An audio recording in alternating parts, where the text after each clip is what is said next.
It is now 10:35 on September 9th, day before IRMA actually hitting. We're here at the South Regional Library. They called us, let us know to volunteer. They need us here at this distribution/shelter to help out.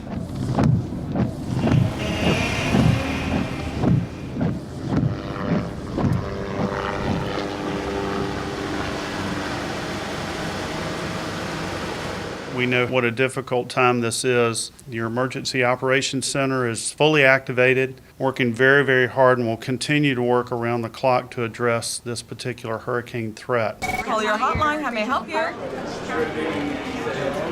I play two roles during emergency activations. On the one side, I oversee all the logistical support divisions, and we provide all of the resources needed to make sure that we take care of the emergency.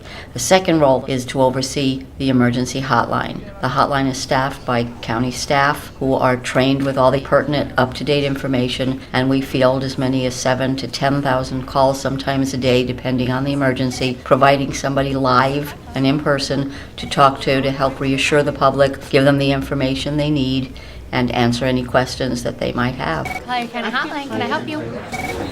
Do you have the ability to move yourself? We're helping special needs and people who have true disabilities get to a shelter and get to a location. What we're doing before the storm is ensuring that these residents are registered through the Florida Special Needs Registry System. We're ensuring that they have proper documentation and identification and they have a true plan in place. Our goal here is to help them take that plan and put them into a shelter and truly ensure that these residents who have special needs are in an appropriate place in a safe environment where care is going to be provided for them. Thank you so much. You have a great day. Thank you for calling. This is going to be a waiting game. We can expect storm force winds 8 to 10, 12 hours in length. So when the storm gets here, we still have a long way to go.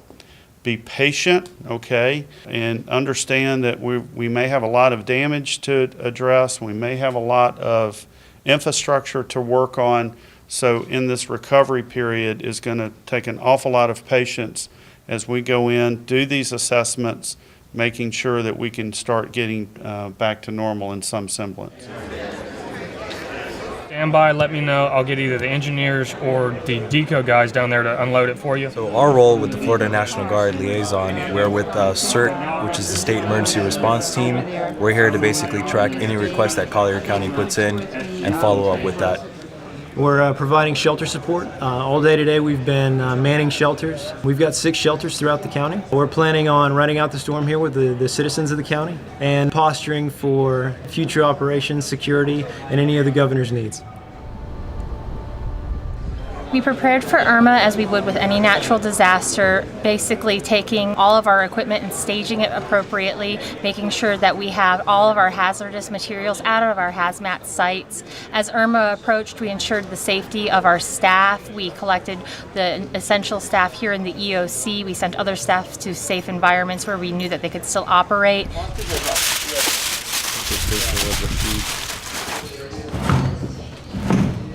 Monday morning. And then after that, it's when it should circle down. High school, so that's one. So we can let somebody go there. No, it's You guys all here now. FWC. Everything's approved for so slow. Certainly a hats off to our residents who have been so compliant with this incredibly interesting storm in terms of fluctuation and changes in forward motion and changes in storm surge predictions. This has certainly been a challenge for our weather service and emergency managers, responders, shelter managers, but I think we've done the right things at the right time, and we can't thank the public enough for their cooperation. There are a couple of important messages that I really need to stress today is that depending on the forward motion of this storm and its exact track, either way, the eye is going to be very close to Naples. What we've done is prepare our airports as best we can, notify our tenants and stakeholders, secure the airports through the implementation of our hurricane preparedness plan a few days ago. And up until now, we've been here in the EOC coordinating with our colleagues here at the Naples Airport and additional agencies around the room, including the National Guard and Coast Guard, for potential planning and storm recovery after the system passes. As a liaison from the city of Naples, our job is communicating from important information here back to the city. The city EOC is then able to take that information and spread it out amongst the divisions there.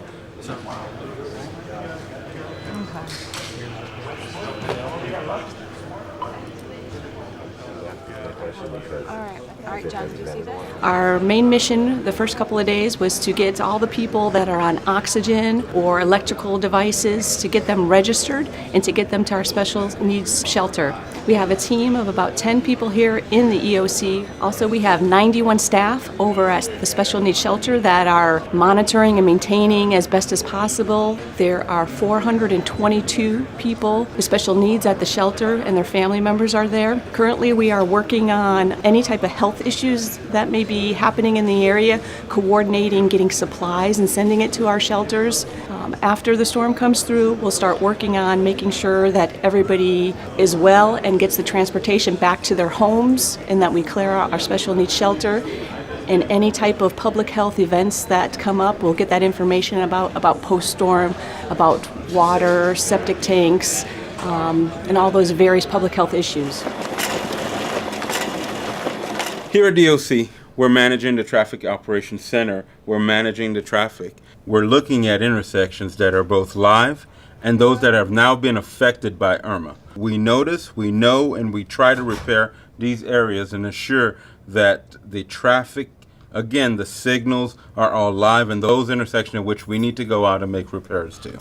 We do not wish to have anyone travel our roadways when, as you can see, the wind is blowing at this particular magnitude. Anything above 45 miles an hour, we prefer no one on the roadway at that time. We are here to help prepare for the event before it happens, and also during the event to oversee the shelter operations. Afterwards is where our real role will come in the recovery session. As a volunteer with the American Red Cross, our role is to make sure that people on the ground have places to go, have food to eat, and we also like to interact with our national affiliates to bring more people down here to help during the disaster. Collier County Domestic Animal Services is responsible for running the pet-friendly shelter at North Collier Regional Park. At that shelter, we actually care for all the animals that are we take in from people who are at the special needs shelter. We also take care of first responders animals who are responding to an event of emergency. Our staff that shelter 24/7 until we're released. In addition to that, we have animal control officers who respond out in the field to try to respond to complaints about calls about people abandoning animals during an event of emergency. They also respond to other animal-related complaints out in the community. After the emergency, after a disaster, animal control officers are integral to the search and rescue of the animals that are displaced from any type of emergency or disaster. Our shelter also is the only open admission animal shelter in the county, and we're responsible for caring for all the homeless lost animals during the event of a disaster and trying to match them back up with the owner. So we anticipate that we're going to be very busy in the next few weeks with the influx of a lot of stray animals who are displaced from the disaster.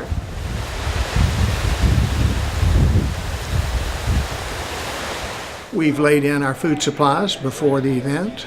We're monitoring things here at the Emergency Operations Center now, and as soon as it is safe to do so, we will have our mobile feeding units on the streets, and we'll be distributing items that are needed to people, food and other necessities at a distribution site. The Sheriff's Office has trained countless of hours, and we spent literally weeks preparing for this event with meetings, preparing our vehicles, our members for the possibility of this occurring. Today, we have our members secured, ready to be deployed when that's necessary, along with our assets deployed across the county. Prior to the storm, we look at putting together a strong plan of the needs that we believe will be necessitated by impacting of the storm, We look at its size, its intensity, the number of evacuees that we might be dealing with either coming into the county or having to leave the county. We look at the time that we will shut down emergency operations, request that all of our community members and all of our law enforcement, fire, and emergency staff are locked down for the period of the storm event itself. Upon coming out of the storm event, we immediately go into emergency response, rescue mode, along with fire rescue and EMS. We then move forward as quickly as we can into assessment for access and storm damage, and work together providing safety to communities and persons while we open up access for not only emergency responders, but for those members of the community who heeded evacuation notices, so that we can actually let people know that there is security in place and that we are going to safeguard their homes and their neighborhoods the best we possibly can since they took evasive action from the storm. 100-mile-an-hour wind gusts are going to start spreading up towards Fort Myers, right around. The National Weather Service is here as a benefit to the residents of Collier County because we can fine-tune the forecast, which the Miami office is doing for all of South Florida, and the emergency managers then have to take that information and try to weed it down for the county itself and sift through the data. And that's what I'm here to do, is sift through that data for them and give them just straight answers, what's going to happen for Collier County itself, not for all of South Florida, but Collier County, and on what type of timeline. That way they don't have to do that, and it saves them time, and it gives them better information to try to make the best decisions possible to save lives and property in Collier County.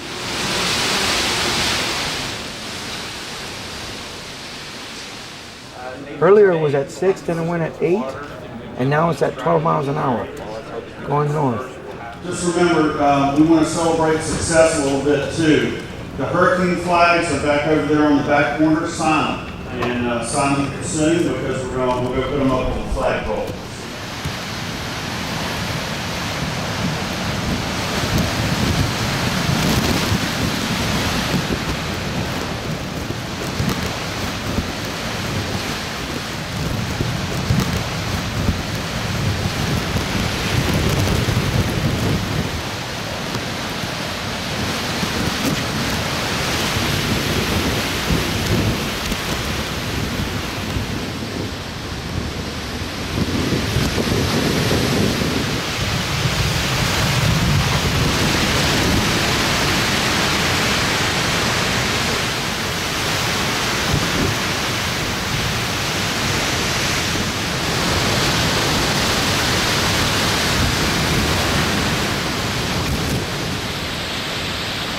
Our community has been through a tremendous incident today with Hurricane Irma.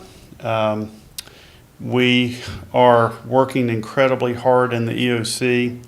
We have a lot of things to address. First of all, please understand that 197,000 out of 210,000 accounts with Florida Power and Light are out of power.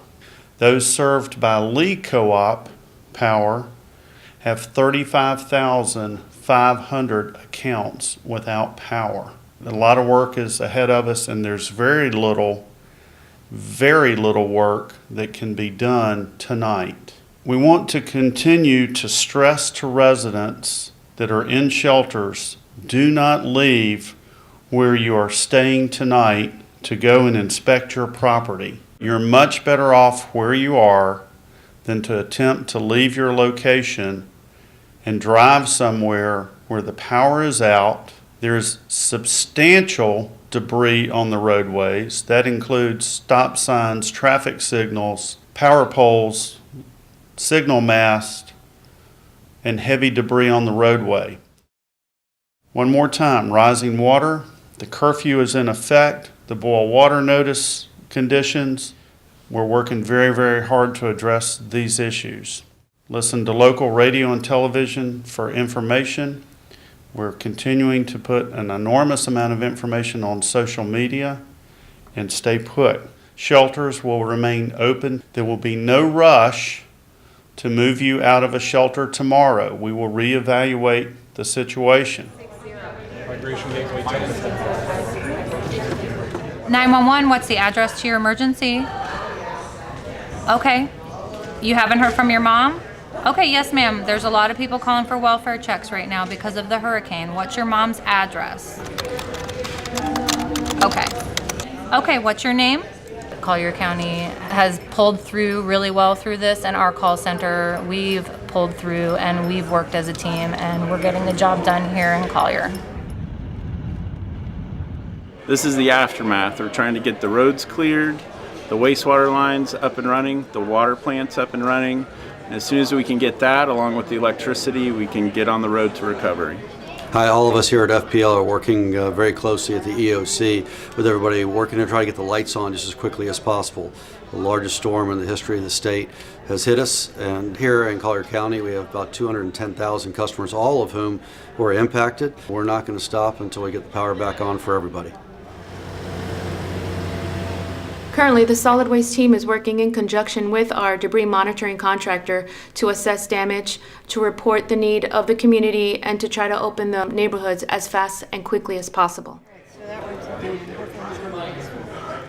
As the hurricane reached us, and afterwards we began taking emergency calls where it came to public utilities as water main breaks and any hazardous material spills or tank leakages.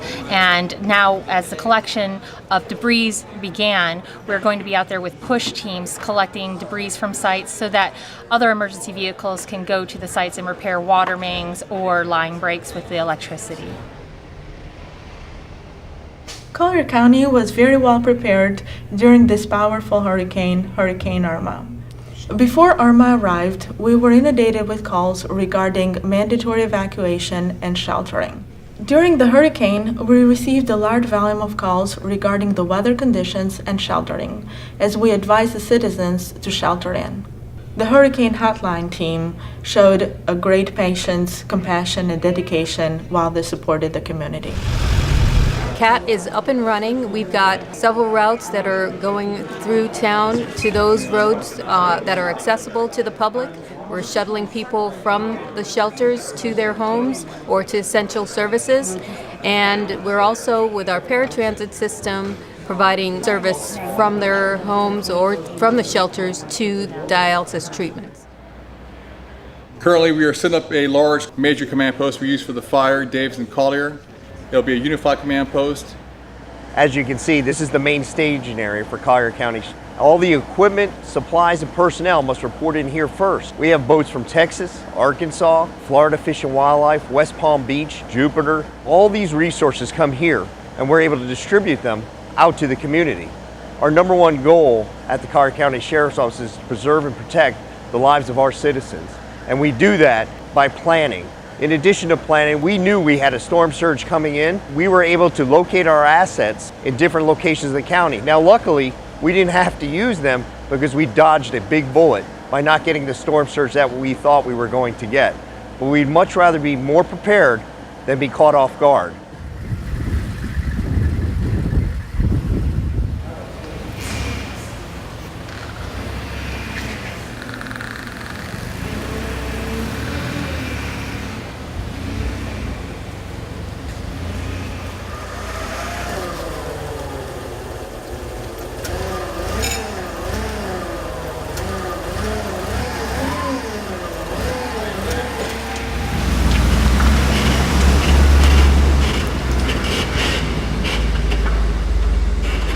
My agency is responsible for providing flood control for our community. Over the last 24 hours, we've been monitoring our canals, and today our teams are out doing damage assessment to make sure that we can provide the flood control that we need to.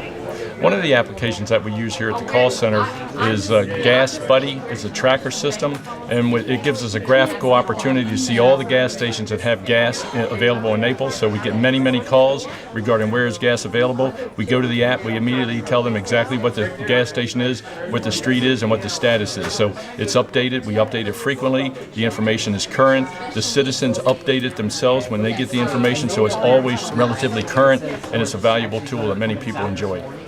This is an application that we built in the Public Utilities Department to collect all the debris information in the aftermath of Hurricane Irma. Every point on the map is a location where our field crews have found debris on the roads, power lines down, water on the roads, and now they're mapped onto this dynamic application. So personnel are going out in the field with a phone or a tablet, and they're taking pictures, and those pictures are coming back and being geo-referenced into our application.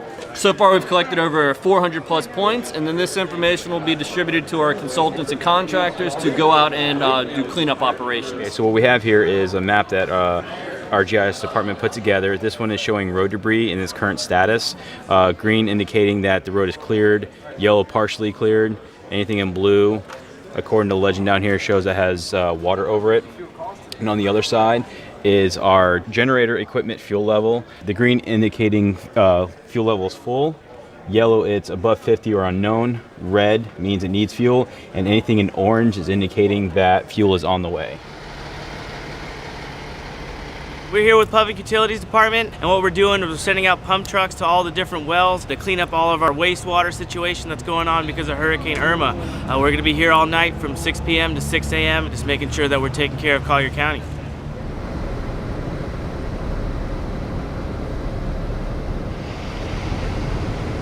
As the chief of Collier County EMS, we've been preparing for Hurricane Irma for approximately 1 week now. All of our crews were relocated in a safe place outside of the evacuation zones and the flood zones in order to make sure that they were going to be safe and available during and after the storm passing.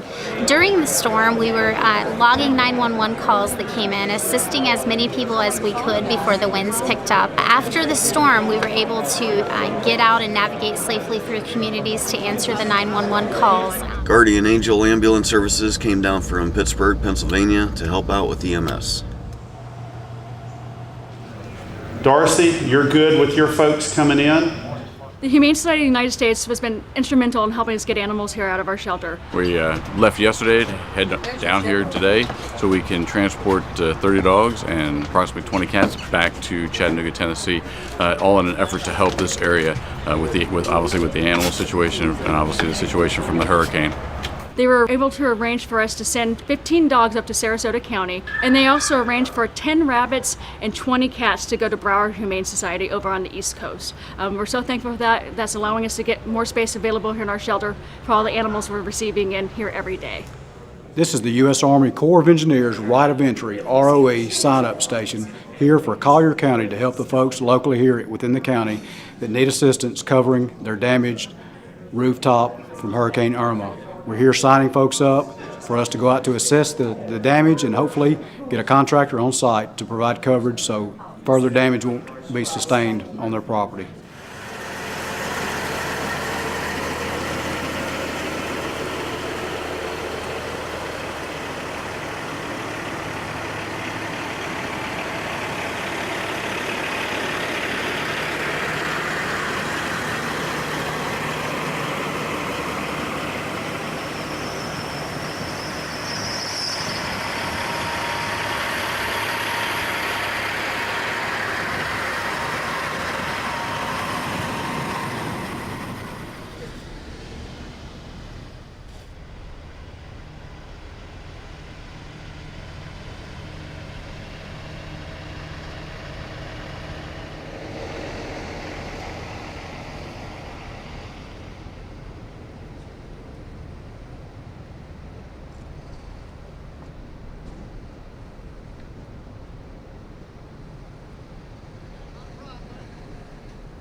I've been amazed by all across our state how well people are coping with, some people have been out of power, some people out of water, some people have problems with sewer, and many people have lost their homes, but they're very committed to getting back to work.